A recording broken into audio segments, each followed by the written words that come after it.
it still doesn't feel like home. When the Palisades and Eaton wildfires tore through our communities, they didn't just burn homes, they tested our strength, our unity, and our hope.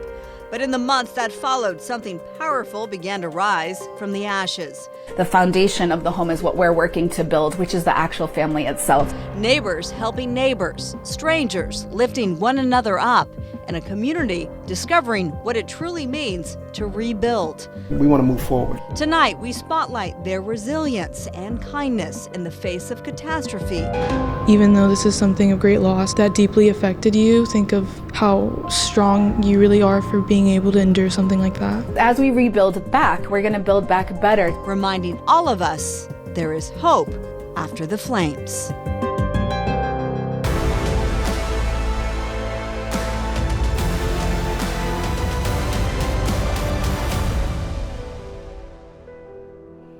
Good evening, everybody, and thank you for joining us. I'm Marla Tejas. It has been more than 10 months since the Eaton and the Palisades wildfires tore through our communities. 10 months since families fled their homes with only moments to spare, since neighbors became lifelines, and since firefighters risked everything to hold the line. Tonight, in this Fox 11 special presentation, Hope After the Flames, we return to those same hillsides and neighborhoods to see how far recovery has come and how much still lies ahead. You'll hear from the people who lived through those terrifying nights and who are now rebuilding together, from families finding hope in the ashes to community members uniting to make sure no one is left behind. Because 10 months later, the fires are out, but the fight to rebuild, lives, and restore hope continues. We begin tonight by giving a platform to voices that many of us have not heard from, the children who survived the fires. We ask them to describe what life looks like now after losing their homes, their belongings, and that sense of safety that once felt unshakable. What they offered was honesty. Fox 11's Susan Hirasuna with the reminder that healing rarely happens quietly. When the Palisades and Eaton fire tore through our communities, many of the most deeply affected people were children. Now, nearly a year later, where are they in the process of healing, of finding their sense of safety, their sense of self?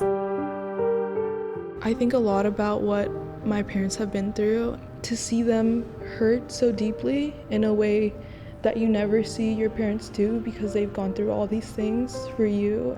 It was traumatizing. Now I have somewhere to live, but it's also just like, it's not my home.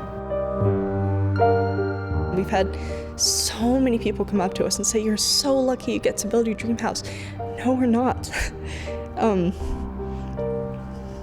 It's the opposite. 10 months after the wildfires, the teens who lived through them are still finding their footing and their voices. Getting home and just relaxing, and right after the fires, Yeah, I'm sorry. it wasn't home, it was just a hotel. I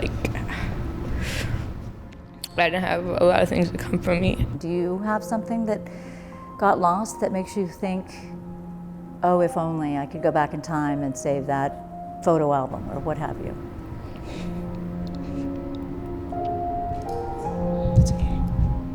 Possessions gone, but memories remain. I think we only ever had like 2 or 3 baby photos of my dad, and we lost those. My first drum kit, yeah, that one burned down. My dad has this Mexican Telecaster guitar. It was very beautiful, and it's gone now.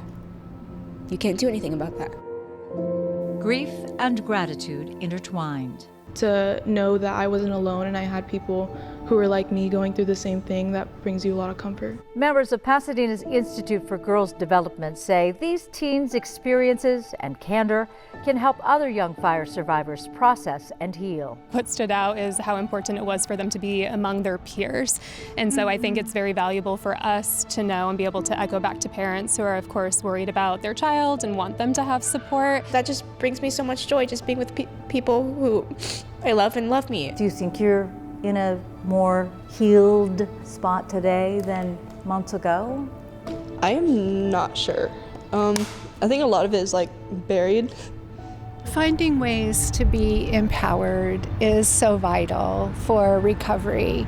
I took a breath and I was like, this too will be over. It's beautiful to see how they're channeling their feelings into creativity and connection. It gives you something to look forward to. You need something to do, and that gives you a purpose. Over time, with healing, there is also growth. What would you say to people your age who go through something similar, some other big traumatic event? What would your advice be to them?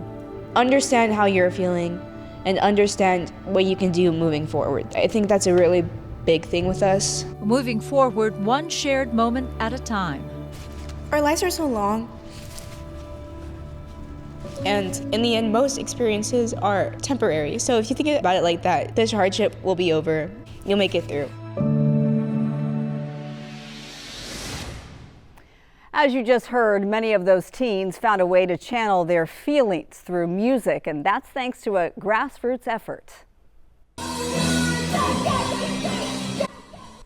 A nonprofit group called Altadena Musicians provided the teens with free instruments and brought them together to form the band Exit 23. That is the freeway exit to Altadena. The nonprofit also launched Backyard Party, a music venue tucked into an industrial park in Pasadena, complete with sound and light gear and a free music shop and workshop space.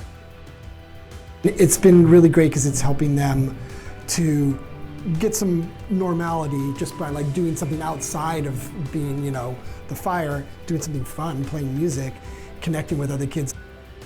Organizers say the calendar is already full with concerts and workshops, and they're hoping that it will encourage more kids and volunteers to get involved. And coming up a little later, we'll show you how another musician whose world turned to ash after the January wildfires found a new harmony thanks to the help of strangers. You just walk to that field and you realize all of the great memories you've had there. When the flames tore through Pacific Palisades, players on the Palisades Charter High School baseball team lost homes, they lost fields, and a sense of normal life. But they never lost their bond. Tonight, their story of resilience they're now bringing to others. Rachel Aragon has a story of a team finding its home again, one pitch at a time. We had to do our best to try to provide a spark of hope for this community that was just devastated. Nearly a year after the devastating wildfires, many on the Palisades Charter High School baseball team, including Jet Teagarden, are looking to the mound for motivation. I feel like that's my favorite thing because it helps you forget about everything. Like when you're surrounded by a group of people, whether it's like baseball or your friends or whoever, helps you get your mind off of everything. The senior pitcher is one of a handful on the team who lost their family home in the Palisades. Much of the team balancing remote learning, school and sports, while moving from hotels to Airbnbs and other temporary stays. I had a village there. I had my house, my school. So it's very weird when all of that's taken away from you. Now Jet says he and his teammates are also looking for a new field to call home. He says their former field was paved over to make space for temporary classrooms while the high school rebuilds. The team had to play their entire 2025 season on the road. Definitely a lot of uncertainty. There were some times where we would be scheduled to play at one field at one time, and it would switch 3 different times within the span of 5 hours. While the team lost jerseys, gear, and equipment, it's the home field advantage that's the hardest to replace. People at the school come and show up to the games. That's definitely something we weren't able to have last year as every game was away. So, it's just a different environment when you know so many people coming out to support you. Now they're raising funds in hopes that the community will help them secure and renovate a field for the 2026 season. It would save a lot of time and money, that's for sure. Between the money that we spend just on fields and then renting equipment and gas, it's a lot. And it will also give classes long after this team a chance to feel at home again. Having a home field would be awesome, especially for the freshmen that just came in. I want them to experience what I experienced. It was such a special feeling having a culture being built around a baseball field, which is something I'd never experienced before. So I'd love for them to be able to experience that. Rachel Aragon, Fox 11 News. If you would like to help those who lost their homes in the January wildfires, you can visit the Fox Local app or our website, foxla.com. There you can find information about different organizations that are helping families get the resources they need to recover. Well, when the January wildfires erased a lifetime of memories, an Altadena woman vowed it would never happen again. You're going to see how her fireproof home rebuild is becoming a symbol of strength, renewal, and a future she refuses to lose twice. Her powerful journey next.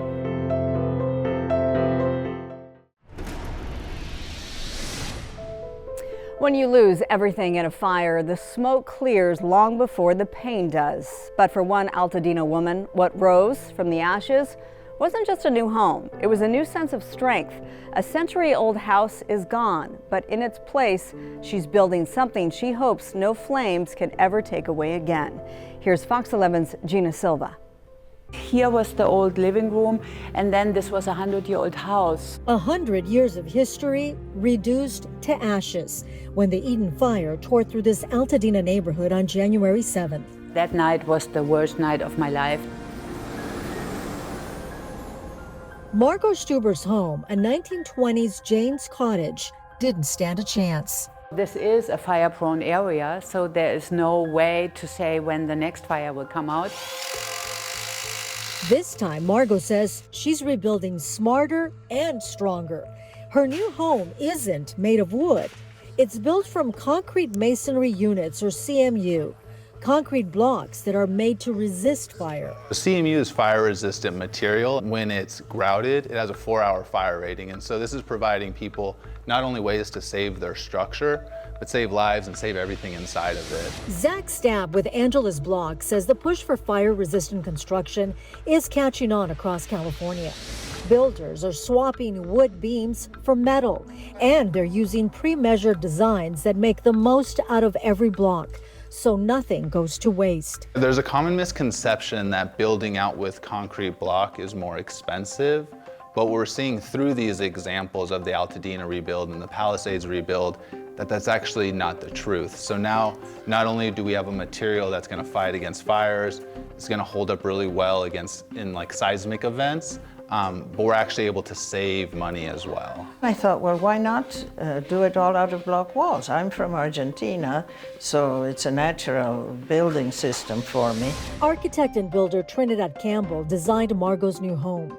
She says this approach is changing how Californians build in fire zones. I think that it's important because if not, it's going to burn again. I mean, there are places where they keep burning and burning.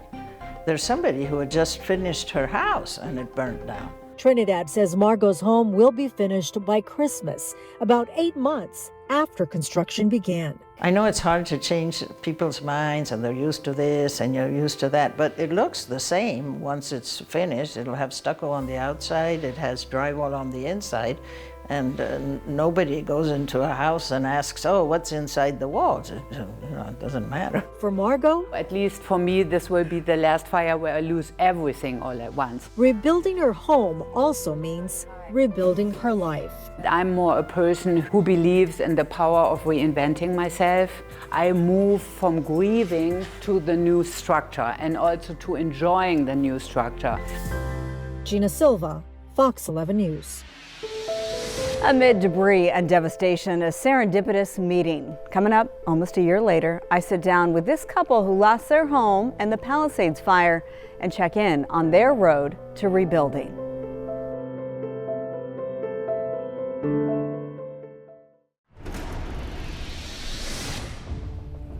You may remember Molly and Michael, the Palisades couple we met sifting through the ashes of their home, hoping to find anything left behind. That day, by pure chance, they met the developer who built their home, a moment that gave them a glimmer of hope in the middle of all that devastation. 10 months later, Molly Schaefer and Michael Balsley with us in studio to share what's happened since that emotional day. It's good to have you. Thanks, Marla. Thank you. It's nice to see you. When we look back on that fateful day of January 7th and that night, what stands out to you the most? A lot of fear, a combination of accepting that it was clearly happening and also total denial that it would be our house. I remember that afternoon and those moments where you have to decide, how much do we take? Will we be back in 2 days, maybe 3 days? Or do you take everything that you can? I met you on your lot, and that was just serendipitous. Yeah. You described it as that because I was there to meet the developer who developed 19 homes in the Alphabet Streets, and one of them was your home. And that was the first time I had been to the house. Yeah. And I ended that story that we did with asking you, were you going to rebuild? And the answer at the time, you weren't sure. Where do we stand in that answer now? We are in the process of rebuilding.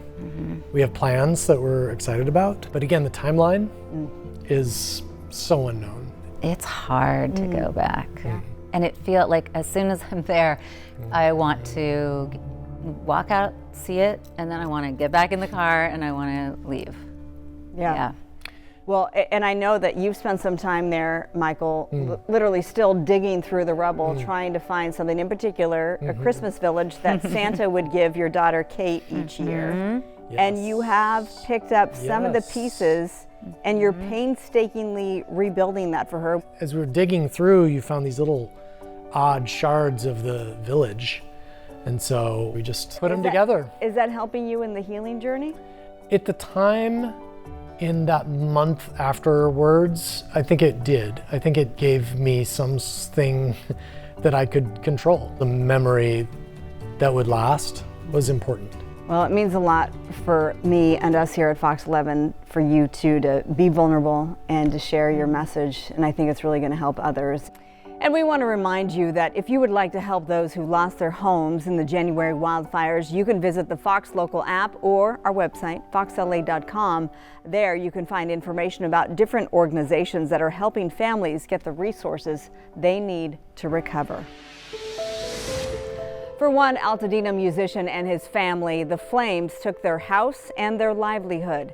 But what happened next struck a powerful chord of movement, of generosity, and music that continues to play on.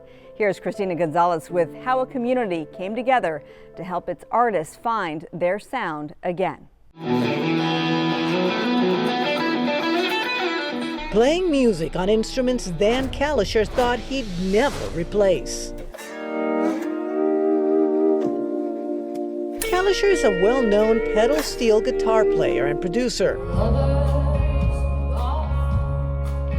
Here he is on stage with Noah Cyrus last July. You guys, our house is gone. And here he is with wife Alicia in front of the home and studio they lost to the fire. To lose everything? Yeah, years and years and years and years of gear. It's like, how do you even start? Their studio and livelihood, the home they were bringing up their 3-year-old daughter in, their entire neighborhood gone. You're like looking for little markers to make sure like that's where our house was, right? It's weird. It's completely disorienting. We were stunned. Like we were in shock. Word got out quick and it was like immediate that my peers in the musician community were like the first to offer. This is how it started. Like a bunch of friends were like, I've got this extra amp that I'm not using, or I've got this guitar that I'm not using, like just take it.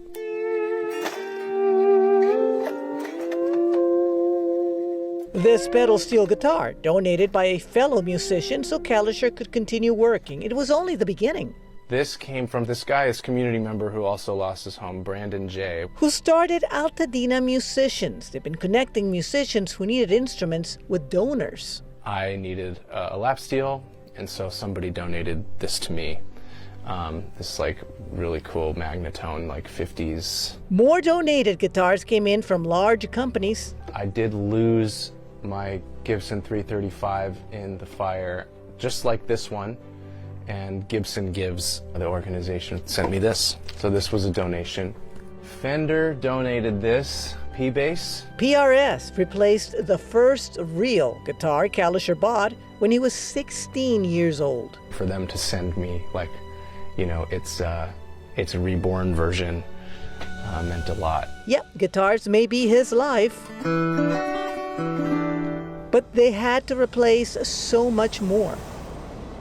Music Cares. Music Cares. Music Cares completely changed our lives, like life-changing grant money. Music Cares and the Recording Academy have stepped in with cash to help fire victims. We have to pay a mortgage and we have to pay rent, and it's helping us. And we have to rebuild a house. And we have to rebuild a house. have to send our kids to and school. they're like helping us so much, which is crazy because a lot of the grants, a lot of the discounts, a lot of the, free stuff coming in stopped. The music industry has stepped in, but so has the community, giving Altadena Strong a whole new meaning.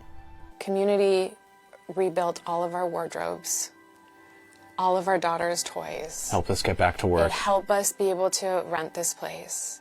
It filled up the studio. I mean, without community, you can't do it. You can't rebuild.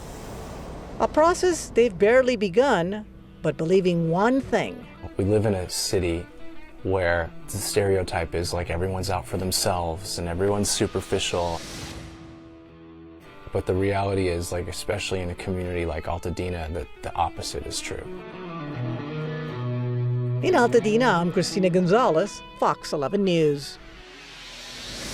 In the 10 months since the Eaton and Palisades wildfires, we've witnessed something stronger than the flames that tore through these communities.